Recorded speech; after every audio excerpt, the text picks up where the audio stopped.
दर्स कुरान अगर हमने न बुलाया होता, ये जमाना न जमाने ने दिखाया होता। जी अब आई जो बात कह रहा था वो सिख बादल सिंह ऐसी कुछ नाम उनका, अकाली दल के वो नायब सदर है पार्टी के। उन्होंने क्या कहा था मुझे किसी समाज गैर मुस्लिम टिप्पणी कर रहे हैं मुसलमानों, क्या हो गया इतना पिटने के बाद भी मुसलमान एक नहीं है, गैर मुस्लिम नहीं। अरे भी आप आजकल तो सबके पास स्मार्ट मोबाइल है कि नहीं? कितने एक सिख नौजवान को मैंने देखा कह रहा था ये मुसलमान ये मुल्ले क्या कर रहे हैं, उनकी मस्जिदें शहीद हो रही है, कुछ नहीं बोल रहे, हमारे किसी गुरुद्वारे को हाथ लगा के देखें। समझ में आ रही है? अगर गलत कह रहा हूं तो गोली से उड़ा दो, अभी जो है प्रोग्राम के बाद में यहीं पे फांसी दे दो, और सही कह रहा हूं तो मेरी बात को संजीदगी के साथ लो।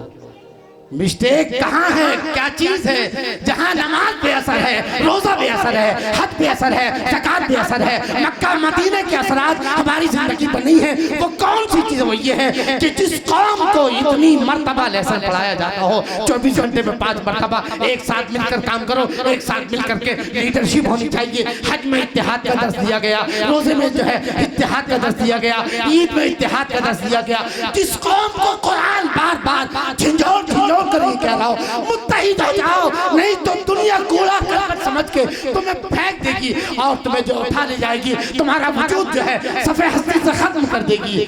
आज फिर भी मुसलमान कौम और खास तौर से मैंने अभी जो तज्जिया किया है इल्ला माशाअल्लाह बुरा नहीं मानी, लेकिन अभी भी उलमा चाहे वो किसी भी मसलक के चंद को छोड़ करके अभी भी हम मसलक की फिक्र उसके ऊपर नहीं उठ पा रहे हैं। सामने वाला मारता है, देखता है मसला क्या देखता है, क्या है मुसलमान है, बात समझ अभी भी नहीं समझे। तुम मुसलमान बन जाओ, अरे मुसलमान बन जाओगे तो मसलक तो उसके अंदर खुद ब खुद आ जाता है। इस्लाम के अंदर मसलक के हक का खुद मौजूद है, ये मेरा ईमान। जो मसलक हक है वो खुद ब खुद इस्लाम के अंदर मौजूद है। जी तो उसने क्या कहा, तवज्जो के साथ बात करना। उसने कहा देखो मुसलमानों, हम 2 करोड़ हैं, कितने हैं?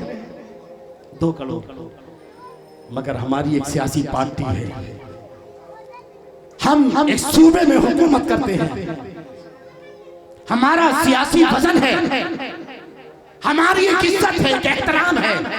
दूसरी कौमें हमें इज्जत तो एहतराम की निगाह से देखती है, मगर मुसलमानों तुम तो कितने हो? 20 करोड़, 70% तो हम वोटिंग के लिहाज से कितना 17% है ना, 17%।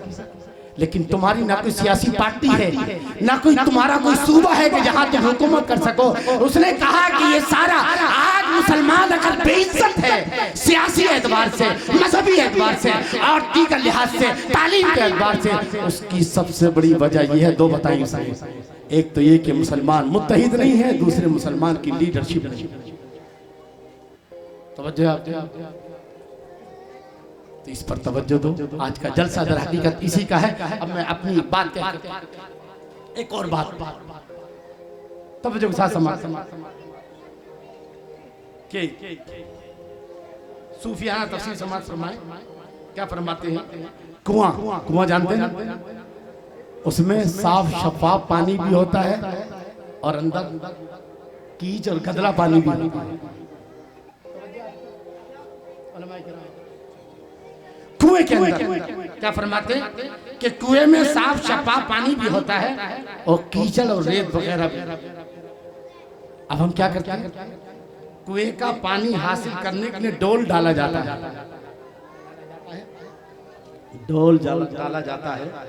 किस तरह कि रस्सी बांधी जाती है, उसका एक किनारा डोल में होता है और एक किनारा मालिक के पास। एक किनारा डोल में और एक किनारा मालिक के पास। अगर वो रस्सी टूट जाए तो बजाय पानी लाने के वो भी गदले पानी में। ऐसे ही लोगों, ये दुनिया एक कुआं है। ये दुनिया क्या है? एक कुआं है। और जिसमें ईमान और अमाल और तकवे का साफ पानी भी है, और कुफ्र और तुग़यान और फिस्क और फुजूर की कीचड़ भी। ये दुनिया एक कुआं है, इसके अंदर क्या है? इसके अंदर ईमान, अमाल सालिहा, तकवे का पानी भी है, और कुफ्र और तुग़यान और फिस्क और फुजूर की कीचड़ भी। हम लोग यहाँ अमाल का पानी हासिल करने के लिए आए हैं। काहे के लिए आए हैं? अमाल का पानी हासिल करने के लिए आए हैं जी। क्योंकि दुनिया दारुल अमल, क्या है? दुनिया दारुल अमल है। अब जरूरत ये थी कि हम लोगों को हाथ में कोई ऐसी मजबूत साफ और शफाफ पानी, यानी ईमान, अमल और तकवे का पानी हासिल करने के लिए क्या करना है? साफ और शफाफ पानी हासिल क्या करना है हमको? एक रस जिसका एक कोना, एक किनारा मखलूक की तरफ हो और दूसरा खालिक की तरफ हो। जिस रस्सी का एक किनारा किधर हो? मखलूक की तरफ, और दूसरा खालिक की तरफ, और वो पुख्ता रस्सी ऐसी हो कि तमाम जहान उसे पकड़े तो वो टूटे न टूटे न खुले न टूटे। उस मजबूत रस्सी का नाम है मोहम्मद रसूलुल्लाह सल्लल्लाहु अलैहि वसल्लम। उस रस्सी का नाम क्या है? मोहम्मद रसूलुल्लाह सल्लल्लाहु ताला, जिनका एक रुख मखलूक की तरफ है। वो बशर इसलिए है ताकि बशर को दे सके, नूर इसलिए ताकि नूर से ले सके, नूर से ले सके। अब मुसलमानों, तुम्हारा काम है कि इस मजबूत रस्सी को क्या करो? पकड़ लो, अपने नबी के पीछे पीछे चलो। सारी दुनिया की कामयाबी किसके पास है? लिहाजा अब मैं अपनी आखिरी गुफ्तगू आज हम जो पिट रहे वजह क्या है? हमारा जो दुश्मन था उसने हुकूमत हासिल कर ली।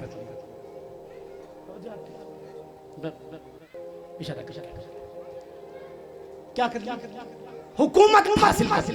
तवज्जो से समाज करें, जिसकी वजह से हमारा पूरा बैलेंस क्या हो गया है? बिगड़ गया। न जान महफूज, न ईमान महफूज, न माल, न तालीम, पूरा बिगड़ चुका है।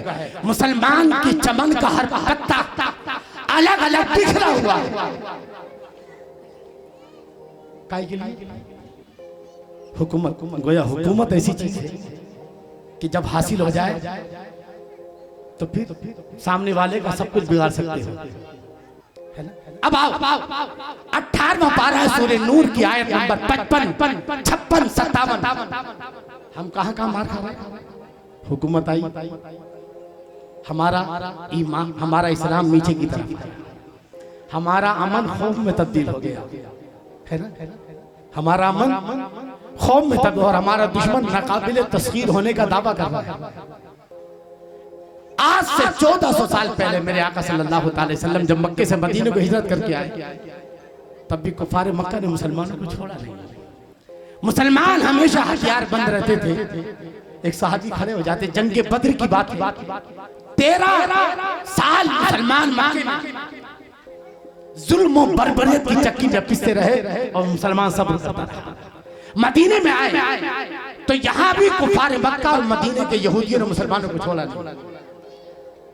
एक मुसलमान खड़ा हो जाता है, तब जो साथ से बात करे, या रसूल हम ऐसे ही पिटते रहेंगे?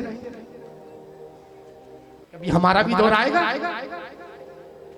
कि हम ये हथियार खोल सके और चैन से जिंदगी गुजार सके? ये कुफार मक्का ने 13 साल तक हमें जुल्म और बर्बरियत की चक्की में बुरी तरह पीसा। कभी हमारा दौर आएगा? अपना टाइम आएगा जी? किसने कहा? एक सहाबी रसूल ने कहा, या रसूल अल्लाह कभी दौर आएगा या हम यूं ही पिटते रहेंगे? क्या हमारा दीन गालिब होगा या हम यूं ही जो है मगलूबियत के साथ जिंदगी गुजारते रहेंगे? बस ये बात कही हुजूर ने फरमाया, यकीनन दौर आएगा। जिस जगह रात आई है वहां मेरा दीन भी जाएगा। हर उजाले अंधेरे में मेरा दीन आएगा और गालिब होगा। मेरे नबी अभी कह ही रहे थे कि ताई रसूलुल्लाह हज़रत जिब्रील अलैहिस्सलाम याद लेकर नाज़िल। तब जब मेरी तकरीर का खुलासा है, अभी भी वक्त है। हम कुरान को मजबूती से पकड़ लें, हमारे उलमा अपनी जिम्मेदारियां निभाएं और खुशफहमियों के साथ में आसमान से नीचे